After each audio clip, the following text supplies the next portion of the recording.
Kamusta nga pala sa aking Tagalog recap? Ngayon, ipapaliwanag ko ang crime mystery thriller film na tinatawag na The Trap noong 2019. Sa simula ng pelikula, isang dalaga ang kinidnap ng ilang misteryosong lalaki sa sikat ng araw. Dinala nila siya sa isang misteryosong pasilidad at tinali siya sa isang upuan. Sino siya? Bakit siya kinidnap? Para malaman kung ano ang mangyayari, panoorin hanggang dulo. Si Ren Jihao, isang sikat na mamamahayag at may-ari ng isang sikat na palabas sa balita na tinatawag na 24 na oras, ay ginawaran ng Producer of the Year Award para sa paglutas ng maraming hindi nalutas na krimen. Ngunit isang araw, nalaman ng mga sponsor ng palabas na si Ren ay nagpanday ng fake news para mapanatili ang kanyang kasikatan. Nalaman din ito ng kanyang amo at pinaalis si Ren sa trabaho. Ngayong nasira ang reputasyon ni Ren, nagpasya siyang lumipat sa isang bagong lugar at isama ang kanyang sekretarya na si Xiaoxi. Doon nagpasya si Ren na magsimula ng bagong horror show at dinala ang kanyang team sa isang abandonadong gusali. Habang nagsushooting sila para sa palabas, biglang lumabas ang isang sugatang lalaki. Isinugod siya ni Ren sa ospital para gamutin. Nalaman niyang ang lalaki ay may matinding paso sa kanyang katawan. Nagtataka si Ren sa kalagayan ng lalaki at sinubukan siyang kausapin, ngunit walang sinabi ang lalaki. Napansin ni Ren ang isang misteryosong tato sa kanyang braso. Kalaunan ng gabing iyon, bumalik si Ren sa kanyang studio at nakahanap ng isang lumang misteryosong talaarawan. Binasa ni Ren ang talaarawan at nalaman ang tungkol sa isang mahiwagang mental asylum kung saan ang mga pasyente ay tinatrato bilang mga bilanggo. Ang talaarawan ay isinulat ng isang babaeng nagngangalang Wu Roxen. Nakita rin ni Ren ang parehong tato na nakita niya kanina sa kamay ng nasugatan na lalaki. Nagmamadali siyang pumunta sa ospital upang magtanong pa, ngunit nalaman niyang wala na ang lalaki. Si Ren ay interesado sa mahiwagang talaarawan at nagpasya na malutas ang katotohanan. Kaya humingi siya ng tulong sa isang matandang kaibigan na ngayon ay isang pulis. Nalaman ni Ren na ginagamot ngayon si Roxanne sa isang ospital. Isang taon na ang nakalipas, isang mental rehabilitation center ang nasira sa sunog at lahat ng mga pasyente ay namatay sa sunog na iyon. Sinabi ni Roxanne na siya ay nasa mental hospital din, ngunit hindi mahanap ng pulisya ang anumang record ng kanyang pagpasok sa mental asylum. Mas curious ngayon si Ren tungkol sa kaso at nagpas siyang makipagkita kay Roxanne. Sinusubukan niyang kausapin siya, ngunit tila na trauma pa rin si Roxanne sa pangyayari at hindi nagsasalita. Kaya binigay ni Ren ang kanyang card, umaasang makikipag-ugnayan siya sa kanya kapag komportable na siya. Nang maglaon, nalaman ni Ren na si Roxanne ay kabilang sa isang mayamang pamilya at nag-iisang anak na babae ng kanyang mga magulang. Pumunta si Roxanne sa ibang bansa para mag-aral ng sining. 2 buwan pagkatapos niyang bumalik, ang kanyang ama na si Wu Mali ay pinatay. Hinala ng pulisya na pinatay ni Roxanne ang kanyang ama, at upang maiwasang maaresto, ginawa niya ang kanyang kwento tungkol sa pagdukot. Makalipas ang ilang araw, tinawagan ni Roxanne si Ren para makipagkita sa kanya. Pagkatapos ng ilang pag-aalinlangan, sa wakas ay isiniwalat ni Roxanne na siya ay kinidnap ng ilang lalaki na nagdala sa kanya sa isang mental asylum. Sinabi ni Victor, ang pinuno ng pasilidad, kay Roxanne na hindi stable ang kanyang mental condition. Nandyan sila para tulungan siyang gumaling, pagkatapos ay ibabalik siya sa bahay. Iginiit ni Roxanne na hindi siya galit at nagkamali sila, ngunit walang naniwala sa kanya. Doon niya nakilala ang isang babae na nagngangalang Lulo, na ipinadala doon ng sarili niyang asawa, na gustong magpakasal sa ibang babae. Pagkatapos ng maraming ilegal na paraan ng paggamot at pagpapahirap, nabaliw si Lulo at nawalan ng malay. Napagtanto ni Roxanne na ang mental asylum ay talagang isang bilangguan, kung saan si Victor at ang kanyang mga tauhan ay inupahan ng mga mayayamang tao upang kidnapin ang mga inosenteng tao at baliw sila sa pamamagitan ng paggawa ng mga ilegal na paggamot sa kanila. Dahil tumanggi si Roxanne na uminom ng mga gamot, inutusan ni Victor ang kanyang mga tauhan na doblehin ang dosis ng mga gamot. Gusto nilang mabaliw si Roxanne tulad ng iba pang mga pasyente. Si Ren ay nagsaliksik at nalaman na si Wu Mali ay apprentice ni Victor. Napag-isipan niyang sinadya ni Wu Mali si Roxanne sa mental asylum.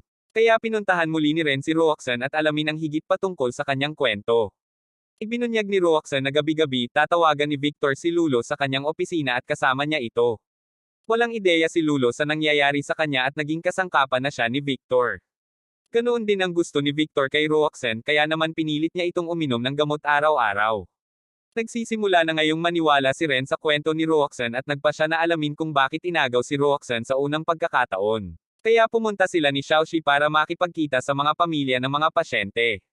Nalaman nila na ang mga pamilya ng mga pasyente ay hindi nakikita ang kanilang mga mahal sa buhay sa napakatagal na panahon, at hindi nila alam kung sila ay buhay o hindi. Ibinunyag ni Roxanne na maraming beses niyang sinubukang tumakas, kaya binali ng staff ang kanyang paa para pigilan siya sa pagtakbo. Habang nag-iisip ng paraan, naalala ni Roxanne na minsang sinabi ni Lulo sa kanya ang tungkol sa isang lalaki na marunong tumakas mula sa pasilidad.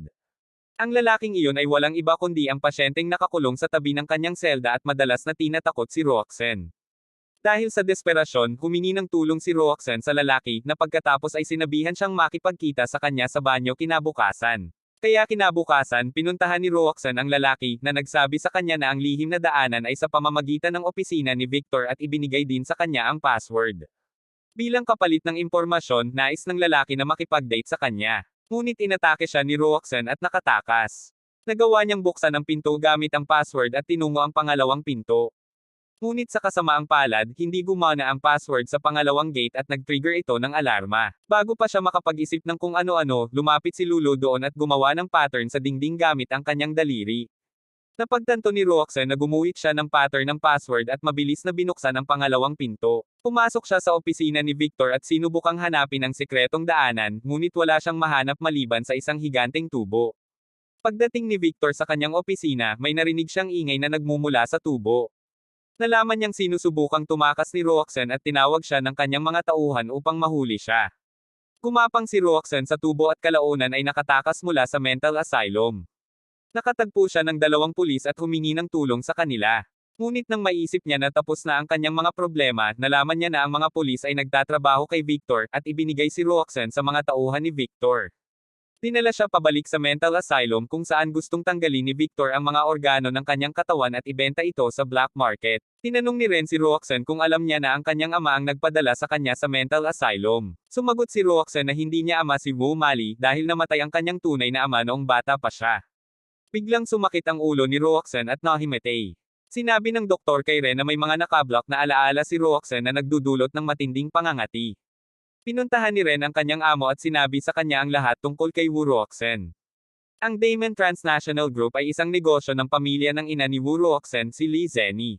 Gumawa ng testamento ang ama ni Li Zeni bago mamatay, ayon sa kung saan, nakakuha si Li Zeni ng 70% stake sa kumpanya, at ang natitirang 30% ay minana ni Roxanne. Si Wu Mali ang stepfather ni Roxanne na walang anumang claim sa kumpanya. Bago mamatay, gumawa ng testamento si Li Zeni at inilipat ang lahat ng kanyang stake sa Wu Mali. Ngunit nais ni Wu Mali ang kumpletong kontrol sa kumpanya kaya naman nakuha niya si Roxanne na dinukot ni Victor. Gustong imbestigahan ni Ren ang kwento at simulan muli ang kanyang palabas na 24 na oras para ibunyag ang katotohanan.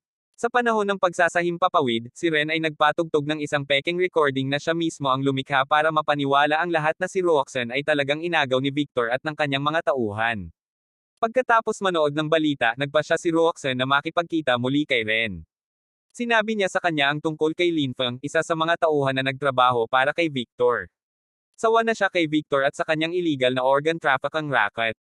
Kaya't nagpasya siyang tulungan si Roxanne at tumawag sa isang numero na ibinigay sa kanya ni Roxanne. May isang lalaki na nagngangalang Lee Yizua na desperadong naghahanap kay Roxanne matapos siyang mawala. Dumating si Yizua sa mental asylum at natagpuan doon si Wu Mali. Hiniling ni Wu Mali kay Victor na gumawa ng death certificate ni Roxanne para mamana ang kanyang porsyento ng bahagi. Samantala, nagawang makalusot ni Yizua sa mental asylum. Dinala siya ni Feng sa torture room kung saan natagpuan nila si Roxanne na nakahiga at walang malay. Nang makatakas sila mula sa mental asylum, nahuli sila ng mga tauhan ni Victor. Ipinahayag ni Victor kay Roxanne na ang kanyang ama na si Wu Mali ang nagbayad sa kanya para dukutin siya at naghanda pa ng death certificate para sa kanya. Si Victor ay nagpatuloy sa pagtanggal ng mga organo ni Yizhao at pinatay siya.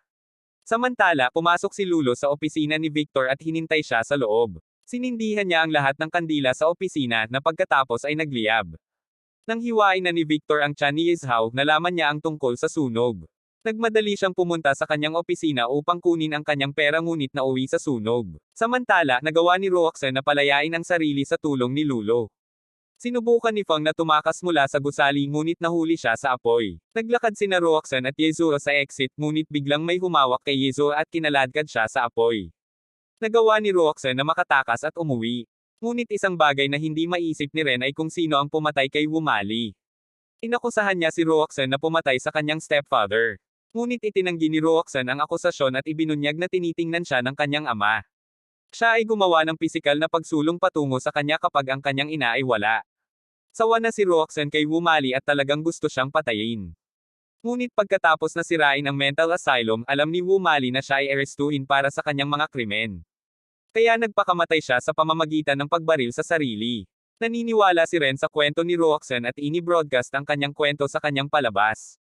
Malaya na si Roxanne mula sa mga kasong pagpatay sa kanyang ama. Si Ren naman ay nabawi ang kanyang reputasyon.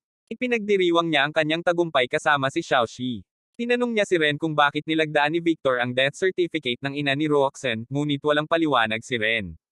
Nang maglaon, pinuntahan ni Ren si Roxanne mula sa ospital at hinatid siya sa kanyang tahanan. Bago umalis, sinabi ni Roxanne kay Ren na hindi pinapayagan ang mga pasyente na magkaroon ng matutulis na bagay tulad ng mga panulat sa mental asylum dahil magagamit ang mga ito bilang mga sandata ng pagpatay. Napagtanto ni Ren na kung ang mga pasyente ay hindi pinahihintulutan na magkaroon ng panulat, kung gayon si Roxanne ay maaaring hindi nagsulat ng anuman sa tala-arawan. Pag-aari pala ni Fang ang diary, na nakaligtas sa sunog at inilagay ang kanyang diary sa kotse ni Ren nang dalhin siya sa ospital.